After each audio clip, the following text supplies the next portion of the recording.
La MRC nous a contactés pour faire un projet d'art.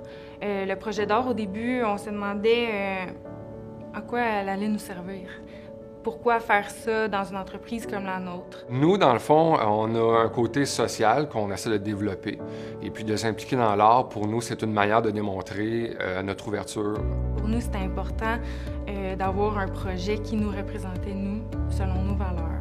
Valeurs plus familiales, vraiment agriculture, qui nous représentait. J'ai à mes côtés Sabrina, agente de développement pour Culture Montérégie. Elle est à mes côtés aujourd'hui afin de nous jaser d'une nouvelle initiative, un nouveau projet qui a eu pour but de créer un pont entre les artistes et les entreprises. Donc, un beau projet qui a donné lieu aussi à des vidéos.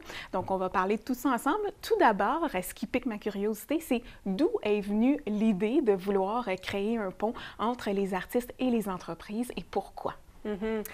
Bien, merci de m'accueillir d'abord. Ça me fait plaisir. En fait, depuis 2013, que Culture Montérégie se penche sur les moyens de mettre en relation les deux secteurs. Ils ont beaucoup de points en commun. Souvent, ils n'utilisent pas le même vocabulaire, donc ils ne se connaissent pas beaucoup. C'est vrai. On a créé à l'époque un comité art-affaires formé de gens d'affaires, d'artistes, de travailleurs culturels pour nous aider à réfléchir au comment faire.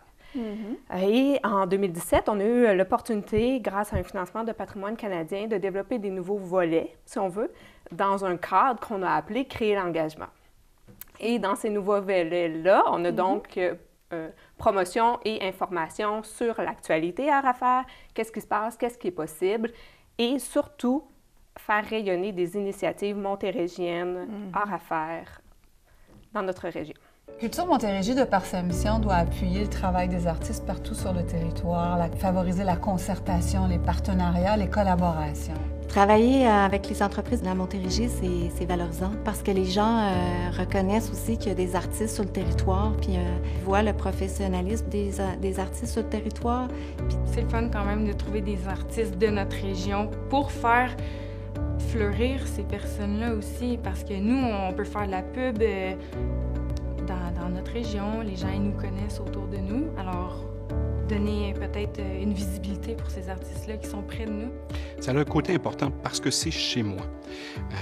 C'est facile de se rendre à Montréal. Oui, j'aide des causes à Montréal, mais d'avoir quelque chose à proximité, quelque chose qui va toucher tous nos concitoyens, toute une région, toute une prochaine génération, pour moi, c'est important de s'impliquer localement.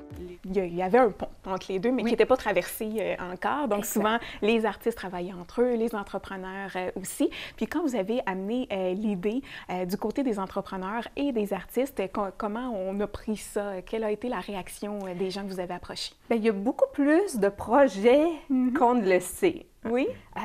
Donc, je pense entre autres juste à la philanthropie. L'implication du milieu des affaires se fait souvent par du bénévolat. Donc, l'implication sur des conseils d'administration, les compétences du milieu des affaires sont très recherchées en gestion, ressources humaines, comptabilité, marketing. Donc, c'était une première porte qu'on pouvait utiliser. Ensuite, bien, il y en a d'autres. Il y a participer à un comité d'honneur, être juste philanthrope, faire des dons au milieu culturel. Oui. Et il y a depuis quelques années la médiation culturelle en entreprise qui s'est développée. Ah, okay. Et il y en a quelques initiatives ici et là.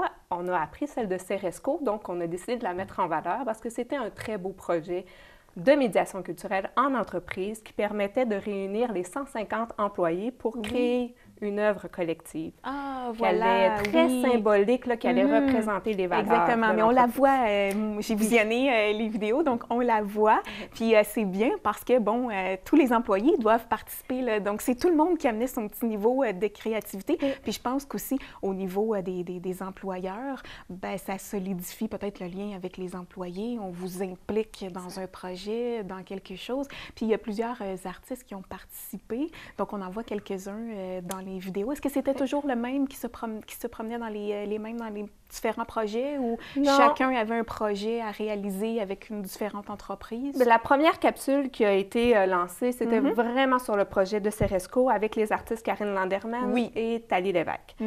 Les autres capsules, c'est surtout des témoignages. Donc, on va rencontrer l'artiste Suzanne Saint-Laurent qui a réalisé un autre projet ici à Beauharnois, mais on va rencontrer la directrice de l'Orchestre symphonique de Longueuil, par exemple, qui justement va parler de la philanthropie et de l'implication sur les comités bénévoles.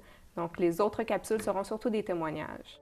C'est important de développer des partenariats par les organismes culturels parce que le secteur privé, les entreprises, sont représentatives de l'ensemble de la population, si on veut. Le but un peu de cette campagne, c'est quoi exactement? Vous voulez aller vers quoi? On souhaitait piquer la curiosité du milieu des affaires, oui.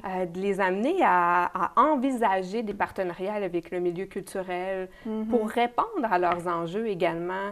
Là, on en parle de quelques-uns, mais la responsabilité sociale d'entreprise passe par l'implication auprès du milieu culturel. Le marketing, les arts et la culture peuvent être un outil super intéressant pour gagner plus de visibilité, plus de rayonnement, faire connaître son entreprise, développer des compétences. Je parlais de conseil d'administration. Oui.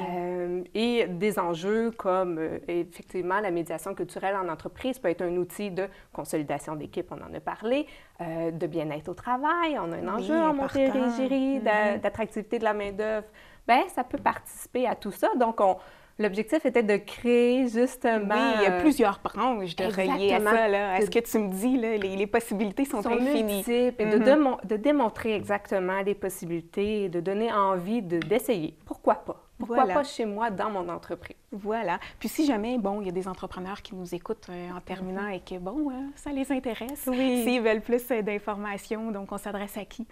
On peut s'adresser à moi. On peut aller sur notre site Internet. On a une les banque capsules d'informations, exactement. Une boîte à outils. On a aussi un répertoire de l'offre culturelle de nos membres spécifiquement conçu pour le milieu des affaires.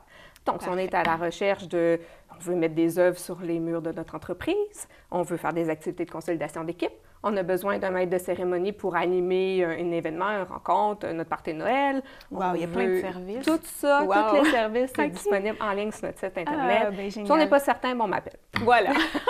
Simple comme ça. Voilà. Un gros merci, Sabrina. Merci puis bonne chance, puis félicitations encore pour votre beau projet. Merci infiniment.